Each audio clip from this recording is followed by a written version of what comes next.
Good morning students. हम पढ़ रहे हैं फाइनेंशियल स्टेटमेंट्स विद एडजस्टमेंट। हमने अभी तक सीखा है trading account, profit and loss account, balance sheet कैसे बनाते हैं और उसमें एडजस्टमेंट्स। हमने बहुत सारी एडजस्टमेंट्स पहले सीखी हैं। आज हम लास्ट की 5 एडजस्टमेंट सीखेंगे। तो चलिए शुरू करते हैं। सिलेबस, ये रिवाइज सिलेबस जो आपसे पहले डिस्कस हो चुका है। इम्पोर्टेंट एडजस्टमेंट जो लास्ट वाली है, abnormal loss, goods taken from business for personal use, goods taken from business for staff welfare, interest on capital, managers commission. सबसे पहले हम लेते हैं एबनॉर्मल लॉस। स्टॉक डिस्ट्रॉयड और डैमेज बाय लेफ्ट, फायर और theft etcetera. When goods are damaged or destroyed by fire, theft, the entire loss deducted from the purchases in trading account। कई बार आपने देखा है बिजनेस में कहीं पर आग लग जाती है, नुकसान हो जाता है, चोरी हो जाती है, उसके लिए इसके 3 केस हैं। First case, if the stock is not insured, तो गुड्स लॉस्ट बाय फायर और theft debit to purchase account, profit and loss account debit to goods lost by fire और थेफ्ट अकाउंट। इसका फाइनल अकाउंट पर क्या effect पड़ता है adjustment का? The amount of loss should be deducted from the purchases in trading account and in profit and loss account it should be shown in the debit side. Example लेते हैं छोटा सा। Purchases, for example purchases हमारे ₹50,000 है और goods lost by fire 10,000 है, जो हमारा नुकसान हुआ 10,000 है। ट्रेडिंग अकाउंट में हम to purchases 50,000 less loss by fire 10,000 और मेन कॉलम में 40,000। P&L अकाउंट के डेबिट में लॉस बाय फायर 10,000 और बैलेंस शीट पर इसका कोई प्रभाव नहीं पड़ेगा। Then second case B, if the stock is insured, the insurance company admitted the claim fully. यदि इंश्योर्ड है गुड्स और फुल्ली क्लेम दे देती है इंश्योरेंस कंपनी, तब क्या होगा? लॉस की एंट्री पहले की तरह, गुड्स लॉस्ट बाय फायर और theft debit to purchase account. उसका फाइनल अकाउंट में क्या एडजस्टमेंट का इफेक्ट पड़ेगा? The amount of loss should be deducted from the purchase in trading account, पहली एडजस्टमेंट की तरह। In balance sheet the amount of claim should be shown on the asset side as insurance claim. जो हमें पैसा मिला है insurance company से, full claim जो मिला है, उसको हम बैलेंस शीट के असेट साइड में शो करेंगे। For example, purchases ₹50,000 and goods lost by fire 10,000, claim from insurance company 10,000। मतलब 10,000 का हमारा नुकसान हुआ और 10,000 इंश्योरेंस कंपनी ने फुल्ली क्लेम हमें दे दिया है। तो क्या एंट्री करेंगे? Trading account, to purchases 50,000 less loss by fire 10,000, main column में 40,000। प्रॉफिट एंड लॉस पे कोई प्रभाव नहीं पड़ेगा। बैलेंस शीट में क्या करेंगे? इंश्योरेंस कंपनी क्लेम, जो हमें क्लेम रिसीव्ड हुआ है पूरा 10,000। P&L अकाउंट में क्यों कुछ भी नहीं आया? क्योंकि 10,000 हमारा लॉस हुआ था, 10,000 हमें इंश्योरेंस कंपनी से मिल लिया, तो इसलिए प्योर लॉस हमारा 0 है, कुछ भी नहीं हुआ, इसलिए वो P&L अकाउंट के डेबिट में नहीं आएगा। Third case, if the stock is insured and the insurance company admitted the claim partially, मतलब पूरा क्लेम ने मिलकर हमें क्लेम का कुछ भाग मिला है, लॉस बाय थेफ्ट और fire debit to purchase account, पहले वाले एंट्री की तरह। लेकिन second entry, insurance company account debit to profit and loss account debit to goods lost by fire और थेफ्ट। इंश्योरेंस कंपनी डेबिट, जो अमाउंट हमें मिला है इंश्योरेंस कंपनी से, वो amount. Profit and loss account debit, जो हमारा नुकसान हुआ है, मतलब जो हमें नहीं मिला है, जो हमें पार्शली जो मिला है, उसके अलावा जो नहीं मिला है अनक्लेम्ड अमाउंट, वो आएगा P&L के डेबिट में। इफेक्ट क्या हुआ फाइनल अकाउंट पे इसका? The amount of loss should be deducted from the purchase account in trading account, purchases से ट्रेडिंग अकाउंट में लेस होगा। And the part of stock claimed which is not received should be debited in profit and loss account, मतलब जो हमें नुकसान हुआ है, जो हमारा प्योर लॉस है, वो हमारा प्रॉफिट एंड लॉस अकाउंट के डेबिट में आएगा, जितना हमें क्लेम नहीं मिला। In balance sheet the amount received from insurance company should be shown on the asset side as insurance claim. एक छोटा सा एग्जांपल लेते हैं। फॉर एग्जांपल, परचेजेज हमें हमारे 50,000 है, गुड्स लॉस्ट बाय फायर 10,000 है और क्लेम फॉर इंश्योरेंस कंपनी 6,000 है। कैसे दिखाएंगे फाइनल अकाउंट में? Trading account purchases 50,000 less loss by fire 10,000, main column में 40,000। प्रॉफिट एंड लॉस अकाउंट में लॉस बाय फायर 4,000। ये क्यों आया? क्योंकि हमारा लॉस हुआ 10,000 का, इंश्योरेंस क्लेम हमें मिला 6,000 का। हमारा जो प्योर लॉस है वो loss by fire profit and loss के अकाउंट के डेबिट में 4,000 और बैलेंस शीट में इंश्योरेंस कंपनी से जो क्लेम मिला है 6,000 लिखेंगे। Second adjustment, goods taken from business for personal use. Sometimes the proprietor may withdraw the goods from the business for the personal use, it is drawings of goods.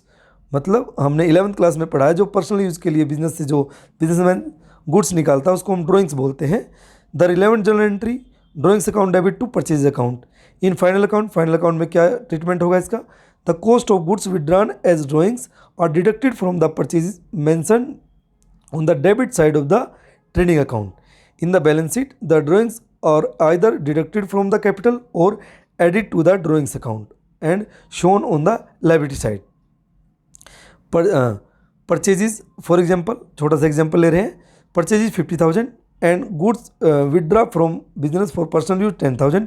Capital इसमें proprietor की 4 lakh. Trading account में to purchase 50,000 less drawings 10,000 purchase में से minus करेंगे। 40,000 main column में। Profit and loss account पर कोई प्रभाव नहीं पड़ेगा।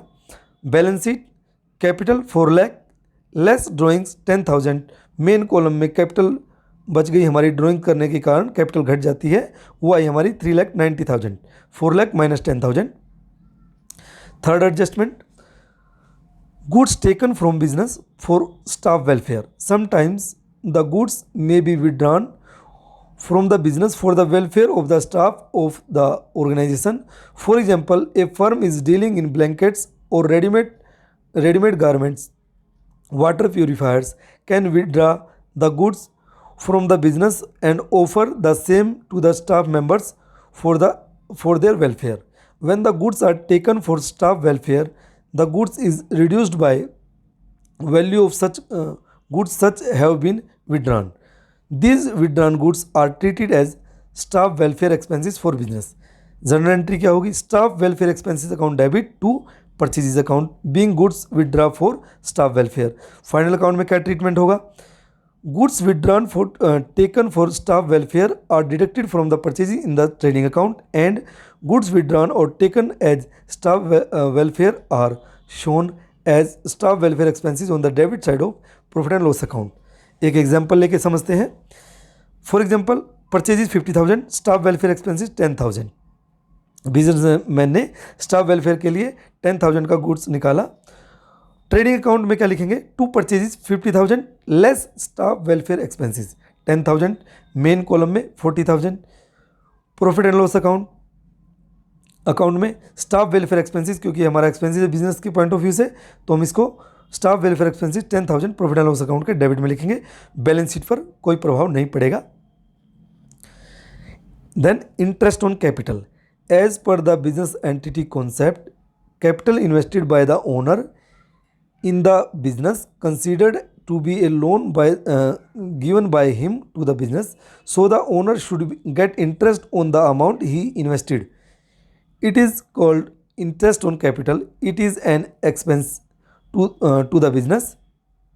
हमने 11th क्लास में पढ़ा था बिजनेस एंटिटी कॉन्सेप्ट, जिसमें बिजनेसमैन बिजनेस से अलग होता है। इसमें interest on capital account debit to capital account entries.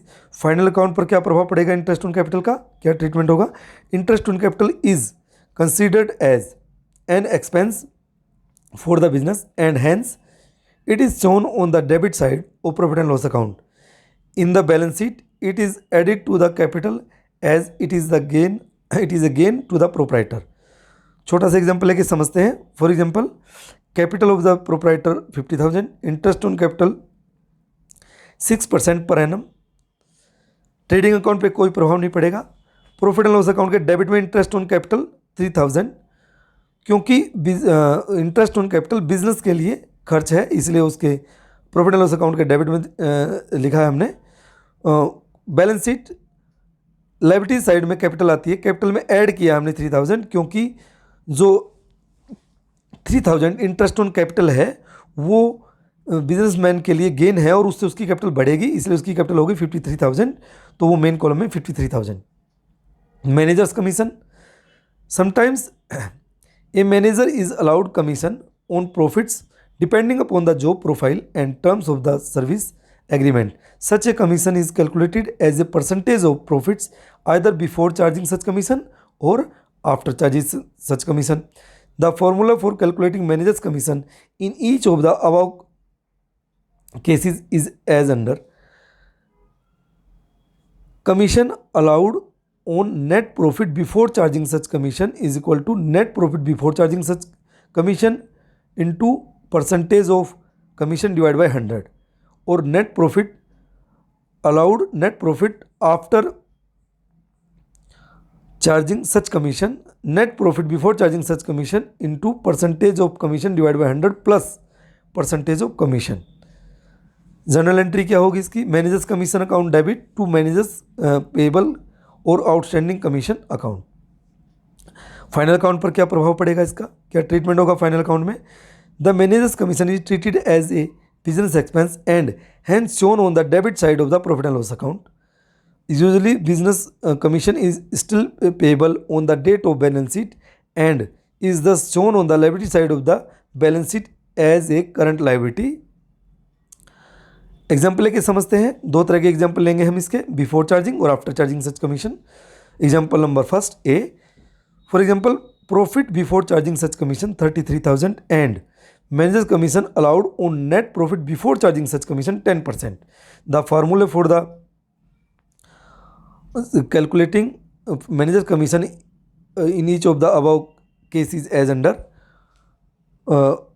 Commission allowed on net profit before charging such commission, net profit before charging commission into percentage commission, percentage of commission divided by 100. Commission allowed on net profit before charging such commission is equal to 33,000 into 10 divided by 100 is equal to rupees 3,300. इसका commission आ गया। Final account में क्या treatment करेंगे? Trading account में कोई effect नहीं पड़ेगा क्योंकि मैनेजर कमीशन बिजनेस के लिए खर्च है, तो प्रॉफिट एंड लॉस अकाउंट के डेबिट में लिखेंगे मैनेजर्स कमीशन 3,300 और बैलेंस शीट के क्योंकि ये लाइबिलिटी है, आउटस्टैंडिंग लाइबिलिटी है, मैनेजर अभी तक हमने दिया नहीं है manager commission, manager balance sheet की लाइबिलिटी साइड में managers commission outstanding 3,300। Second example, for example